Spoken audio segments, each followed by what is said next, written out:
तो अभी तक हम लोगों ने होमोलेप्टिक कॉम्प्लेक्स की आईयूपीएसी तो सीख ली थी। आज हम करने जा रहे हैं हेटेरोलेप्टिक कॉम्प्लेक्स की आईयूपीएसी, जिसमें नंबर ऑफ लिगेंड ज्यादा होंगे हमारे पास, दैट मीन डिफरेंट टाइप्स के होंगे।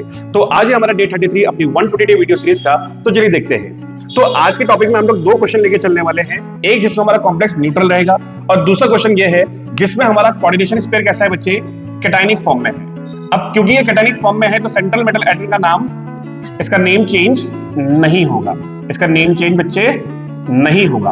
तो इसका मतलब यह है कि जब कभी भी मेरा काउंटर आयन कैटायनिक फॉर्म में आता है तो उसमें उसका नाम नहीं बदला जाता है, पर एनायनिक फॉर्म में उसके नाम के पीछे ATE लगा दिया जाता है। अब काउंटर आयन कैसा है मेरे पास, वो मेरे पास एनायनिक फॉर्म में है तो उससे हमें कोई फर्क नहीं पड़ता। अब क्योंकि यहाँ पे लिगेंड्स एक से ज्यादा है तो यहाँ पे हमें अल्फाबेटिकल ऑर्डर का इस्तेमाल करना पड़ेगा, अल्फाबेटिकल ऑर्डर को हमें फॉलो करना पड़ेगा।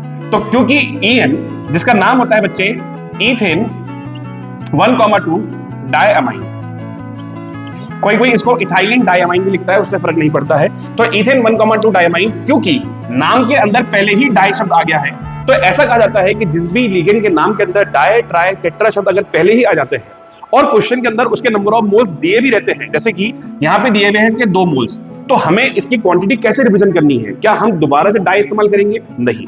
जब कभी भी ऐसे लिगेंड जिनके नाम के अंदर डाई, ट्राई, टेट्रा वर्ड पहले ही आ जाए तो उनकी क्वांटिटी को रिप्रेजेंट किया जाता है एक नए अल्फाबेट के साथ, एक नए वर्ड के साथ, जिसको हम बोलते हैं base, trace, tetra case. Base represent करता है 2 को, ट्रेस करता है 3 को, टेट्रा केस करता है 4 को। तो इसी तरीके से क्योंकि यहाँ पे क्वांटिटी 2 है तो इसकी क्वांटिटी रिप्रेजेंट की जाएगी बेस नाम के साथ। तो क्लोरिडो कितने हैं? 2, डाई क्लोरिडो, क्योंकि हमारे पास C अल्फाबेट पहले आता है तो डाई क्लोरिडो, फिर E C के बाद आता है तो क्वांटिटी 2 है तो बेस, ब्रैकेट में लिखेंगे ईथेन, स्मॉल लेटर में ईथेन 1,2 डायअमाइन। तो देखिए इस तरीके से मैंने दोनों लिगेंड को अल्फाबेटिकल ऑर्डर में अरेंज कर दिया है, जिसमें C पहले आ गया, E बाद में आ गया। क्लोरिडो की जो क्वांटिटी थी वो 2 थी तो डाई क्लोरिडो। ईथेन 1,2 डायअमाइन की जो क्वांटिटी थी वो 2 थी, पर क्योंकि नाम के अंदर डाई पहले था तो क्वांटिटी किससे रिप्रेजेंट करी? बेस से। अब नाम की एंडिंग करनी है तो एंडिंग में कौन आता है बच्चे? सेंट्रल मेटल एटम आता है। तो नाम की एंडिंग कैसी होगी? Fe।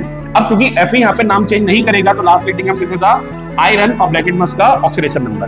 पर यहाँ पे तो लास्ट में हमारा काउंटर आयन भी है, तो हाँ इसके बाद स्पेस छोड़ के हम लोग अपने काउंटर आयन का नॉर्मल नाम लिखेंगे जो कि होता है क्लोराइड, जो कि क्या होता है? क्लोराइड। अब फटाफट से इसका ऑक्सीडेशन नंबर निकाल लेते हैं। Fe को हमने X माना, En क्योंकि एक ऑर्गेनिक कंपाउंड है, ऑर्गेनिक कंपाउंड का ऑक्सीडेशन नंबर 0 होता है तो आप याद रखेंगे, तो यहाँ पे 0 रखा।